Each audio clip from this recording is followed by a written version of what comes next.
Hello students, welcome back. इस class से पहले वाली क्लास में अपन यंग ड्यूल स्लिट एक्सपेरिमेंट के बारे में पढ़ चुके हैं। अब मैंने आपको बताया कि व्यतिकरण प्रतिरूप प्राप्त करने के लिए सबसे पहली बात है, उसमें जो व्यतिकरण के लिए आवश्यक प्रतिबंध बताए, उसमें बताया कि जिन स्रोतों से तरंगें निकल रही हैं और जिन तरंगों के कारण व्यतिकरण प्रतिरूप अपन प्राप्त कर रहे हैं, स्थायी व्यतिकरण प्रतिरूप के लिए क्या होना चाहिए बच्चों?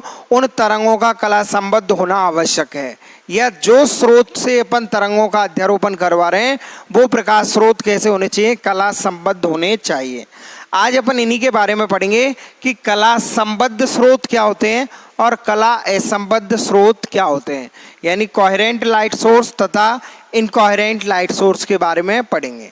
देखिए, कोहेरेंट लाइट सोर्स और इनकोहेरेंट लाइट सोर्स मैंने आपको इजी सी डेफिनेशन बता दी थी पहले ही कि जिन स्रोतों से निकलने वाली तरंगों के मध्य कलांतर का मान क्या रहे? नियत रहे, अपरिवर्तित रहे, वो क्या कहलाते हैं बच्चों? वो कहलाते हैं कला संबद्ध स्रोत कहलाते हैं। ऐसे ही कला असंबद्ध स्रोत के क्या कहलाएंगे? कला असंबद्ध स्रोत कहलाएंगे, जिनके मध्य कलांतर का मान कैसा रहे? नियत नहीं रहे, यानी कैसा होता रहे? परिवर्तित होता रहे, चेंज होता रहे। ऐसे स्रोत क्या कहलाएंगे? ऐसे स्रोत कहलाएंगे कला असंबद्ध स्रोत। देखो, इनको समझने के लिए अपन देखते हैं कि किसी भी अणु या परमाणु की बात करें, कोई भी अणु या परमाणु सबसे पहले किस में रहता है? अपने मूल ऊर्जा स्तर में रहता है। कौन से ऊर्जा स्तर में रहता है? मूल ऊर्जा स्तर में रहता है। यानी किसी भी पदार्थ के अणु या परमाणु अपने न्यूनतम ऊर्जा अवस्था में रहते हैं। किस में रहते हैं? किसी भी पदार्थ के अणु या परमाणु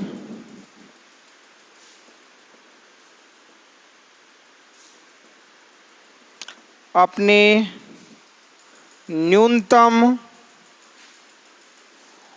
ऊर्जा अवस्था में रहते हैं। और इस न्यूनतम ऊर्जा अवस्था को क्या कहते हैं बच्चों? इसे क्या कहते हैं अपन? इसको कहते हैं, इस न्यूनतम ऊर्जा अवस्था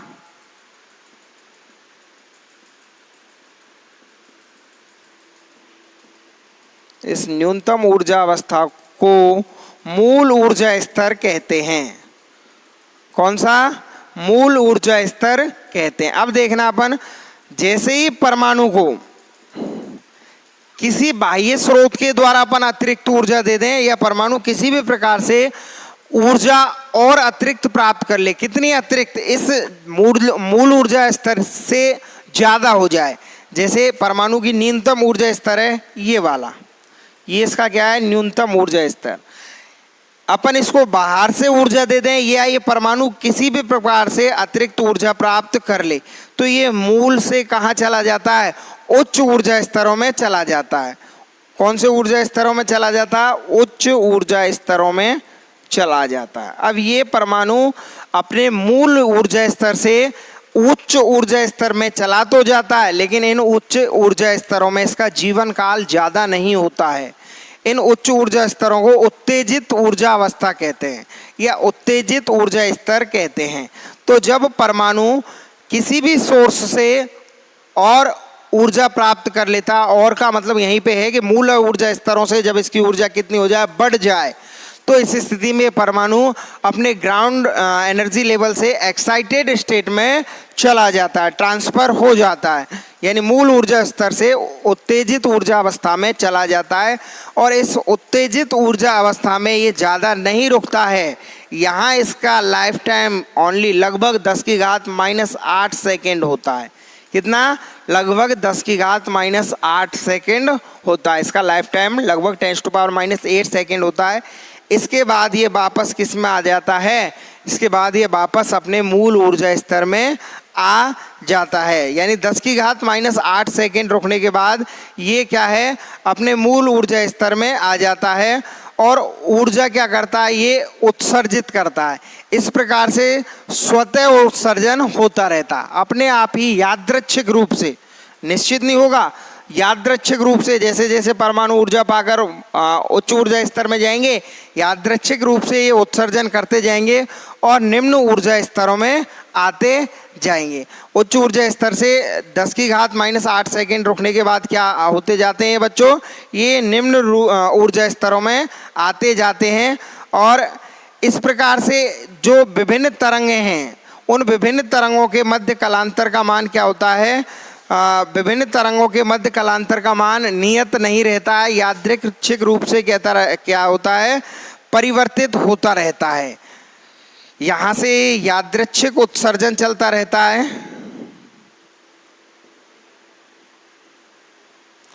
जिसके कारण कलांतर का मान क्या होता है बच्चों, कलांतर यादृच्छिक रूप से परिवर्तित होता रहता है, परिवर्तित होता रहता है, यानी कलांतर का मान नियत नहीं रहता है। अब इस स्थिति में जब कलांतर का मान यादृच्छिक रूप से क्या होता रहता है, परिवर्तित होता रहता है, तो फिर उस स्थिति में क्या होगा बच्चों, इस स्थिति में जब कलांतर का मान विभिन्न स्रोतों से या दो स्रोतों से निकलने वाली तरंगों के मध्य कलांतर का मान क्या हो, नियत नहीं हो, यानी परिवर्तित होता रहे, तो ऐसे स्रोतों को अपन क्या कहते हैं, ऐसे स्रोतों को अपन कहते हैं कला असंबद्ध प्रकाश स्रोत, इनकोहेरेंट लाइट सोर्स, यानी ऐसे प्रकाश स्रोत जिनसे निकलने वाली तरंगों के मध्य कलांतर का मान नियत नहीं हो। ध्यान रखना, अपने लिए जो स्थायी व्यतिकरण प्रतिरूप प्राप्त करते हैं उसके लिए कला संबद्ध स्रोत होना अनिवार्य है। जबकि अभी मैं पहले बता रहा हूं आपको कला असंबद्ध स्रोत क्या होते हैं। कला असंबद्ध स्रोत ऐसे स्रोत होते हैं जिनसे उत्सर्जित तरंगों के मध्य कलांतर का मान कैसा रहता है, परिवर्तित होता रहता है, नियत नहीं रहता है। ऐसे प्रकाश स्रोतों को अपन क्या कहते हैं बच्चों, इन प्रकाश स्रोतों को कला असंबद्ध प्रकाश स्रोत कहते हैं। यानी वे प्रकाश स्रोत जिनसे किसी स्थान पर पहुंचने वाली प्रकाश तरंगों के मध्य कोई निश्चित कला संबद्ध न हो, उन्हें क्या कहते हैं, ऐसे प्रकाश स्रोतों को कला असंबद्ध प्रकाश स्रोत कहते हैं।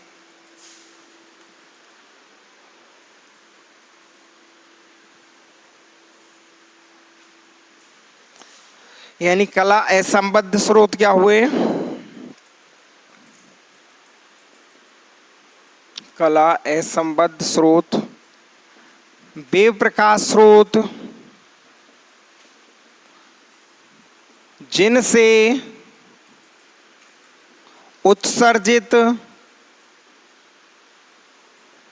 तरंगों के मध्य कलांतर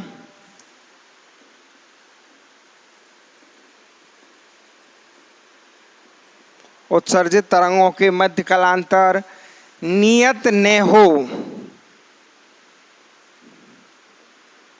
नियत न हो, अर्थात कोई निश्चित कला संबद्धता नहीं हो, निश्चित कला संबंध नहीं हो, अर्थात जिन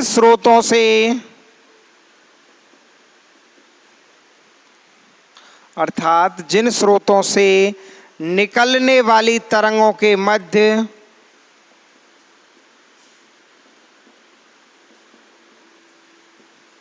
कलांतर का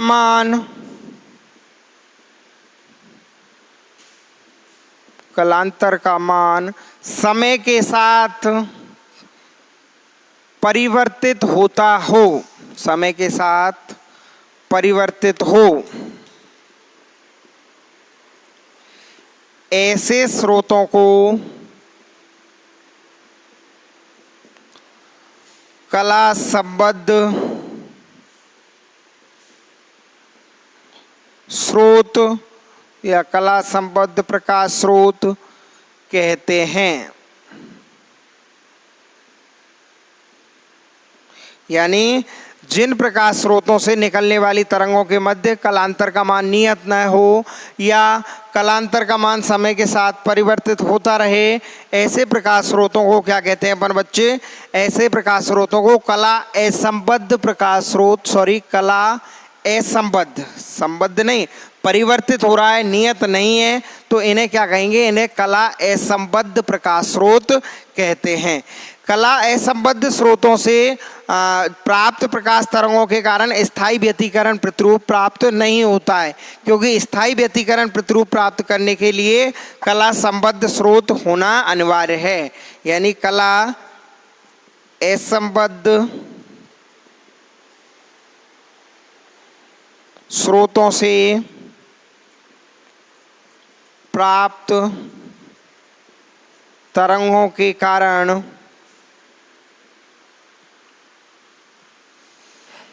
स्थायी व्यतिकरण प्रतिरूप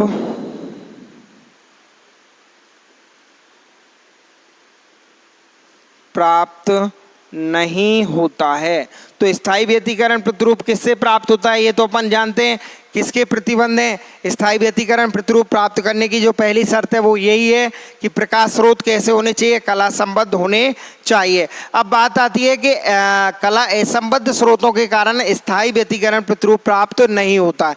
लेकिन ये होता क्यों नहीं है? इसका कारण क्या है? क्योंकि तरंगों में किसी बिंदु पर संपोषी व्यतिकरण व किसी दूसरे बिंदु पर विनाशी व्यतिकरण होगा, परंतु ये परिवर्तन कितने समय में होगा?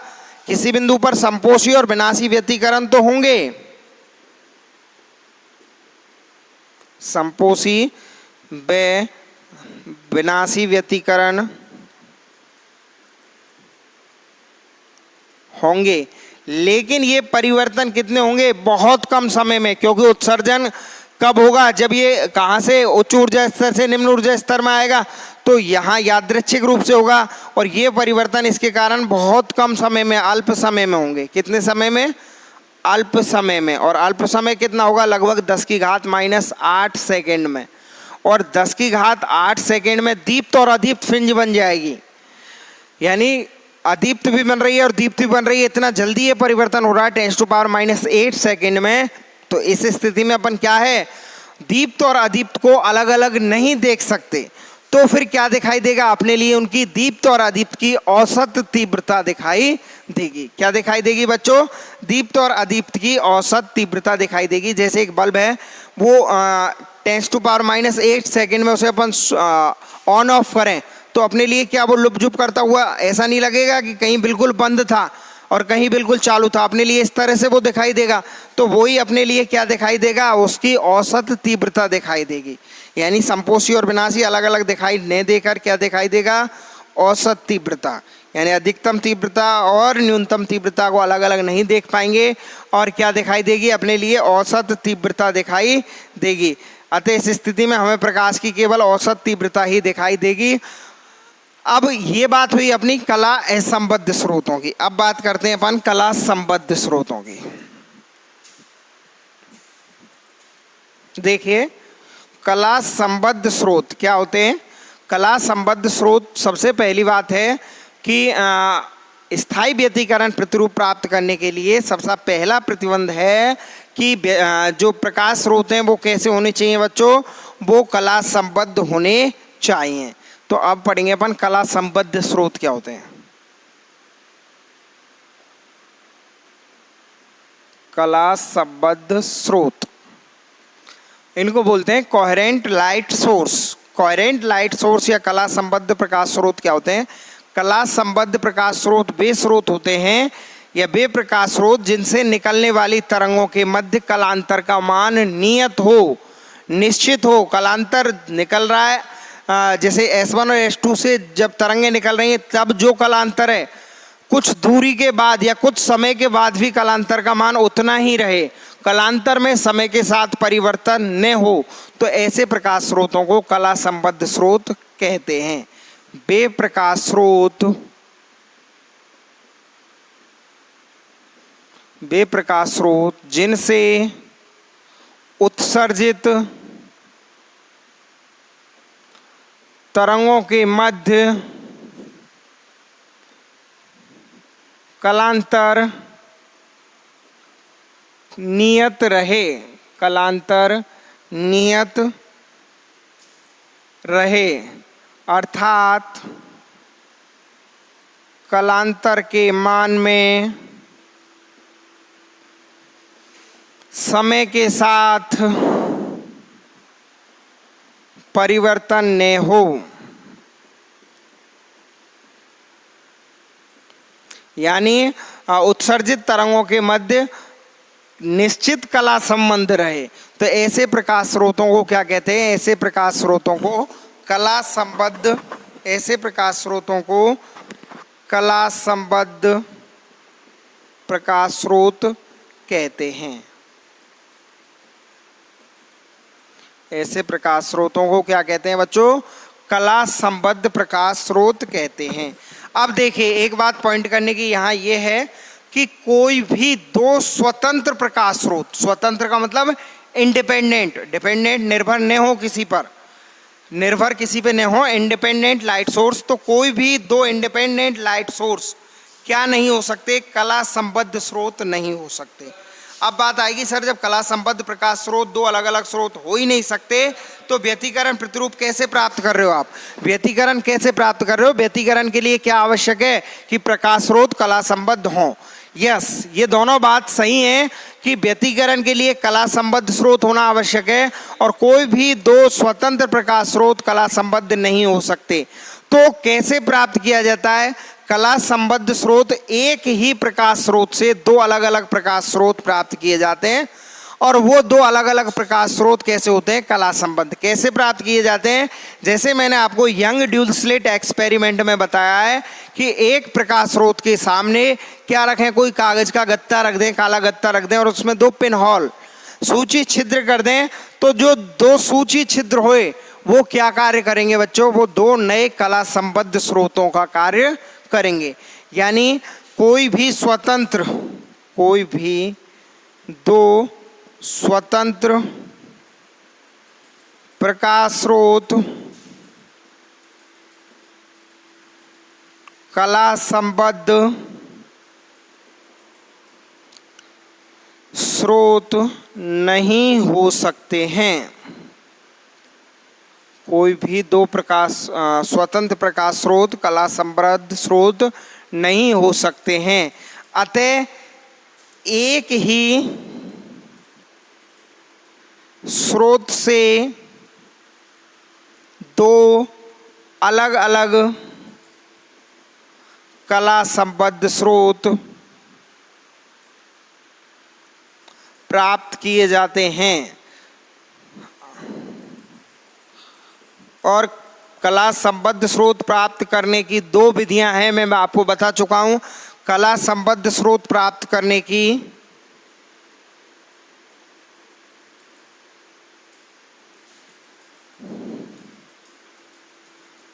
कितनी विधियां हैं बच्चों?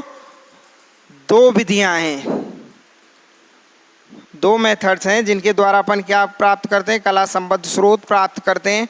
एक है by the division of amplitude, यानी आयाम विभाजन के द्वारा, आयाम विभाजन के द्वारा। और दूसरी विधि क्या है बच्चों? By the division of wave fronts, तरंगाग्र विभाजन के द्वारा।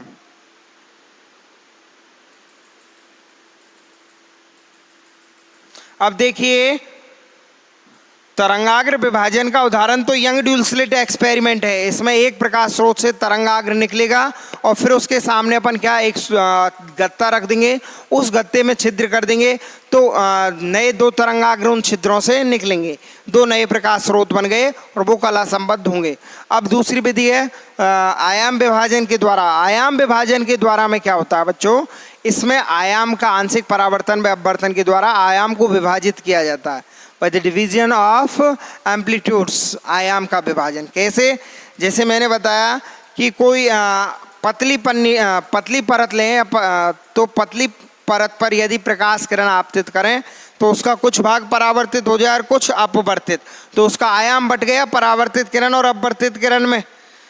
इस प्रकार से अपन दो, जैसे एक बार परावर्तित हो गई, यहाँ मैं आपको बता दूं दोबारा से, ये प्रकाश किरण यहाँ आपतित हुई, यहाँ से कुछ भाग परावर्तित हो गया, शेष इधर निकल गया। इसके दूसरे पृष्ठ से पुनः परावर्तन हुआ, यहाँ पुनः परावर्तन और इधर अपवर्तन। अब ये दोनों जो परावर्तन, आंशिक परावर्तन या परावर्तन के द्वारा जो किरणें मिल रही हैं, ये कैसी मिल रही हैं बच्चों? ये मिल रही हैं अपने लिए कला संबद्ध। इस प्रकार से कला संबद्ध स्रोत अपन दो प्रकार से ज्ञात कर सकते हैं। एक तो किसके द्वारा? एक तो कर सकते हैं अपन आयाम विभाजन के द्वारा, और एक कर सकते हैं अपन किसके द्वारा? एक ज्ञात कर सकते हैं अपन किसके द्वारा? तरंगाग्र विभाजन के द्वारा। ये दोनों विधियां अपन ने पढ़ ली हैं। आज की क्लास में अपन कला संबद्ध स्रोत और कला असंबद्ध स्रोतों के बारे में जानकारी ली। इसके बाद अपन पढ़ेंगे कि कला संबद्ध स्रोतों में या कला संबद्धता भी दो प्रकार की होती है। क्योंकि अपने लिए क्या चाहिए? जो व्यतिकरण पढ़ेंगे, व्यतिकरण, स्थायी व्यतिकरण के लिए क्या आवश्यक है? आवश्यक है कि प्रकाश स्रोत कला संबद्ध हों।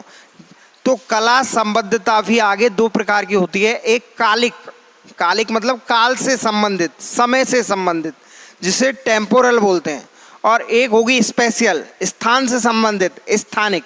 यानी कला संबद्धताएं दो प्रकार की होंगी, कालिक कला संबद्धता और स्थानिक कला संबद्धता। इन दोनों कला संबद्धताओं को अपन नेक्स्ट क्लास में डिस्क्राइब करेंगे। आज की क्लास के लिए इतना ही, धन्यवाद।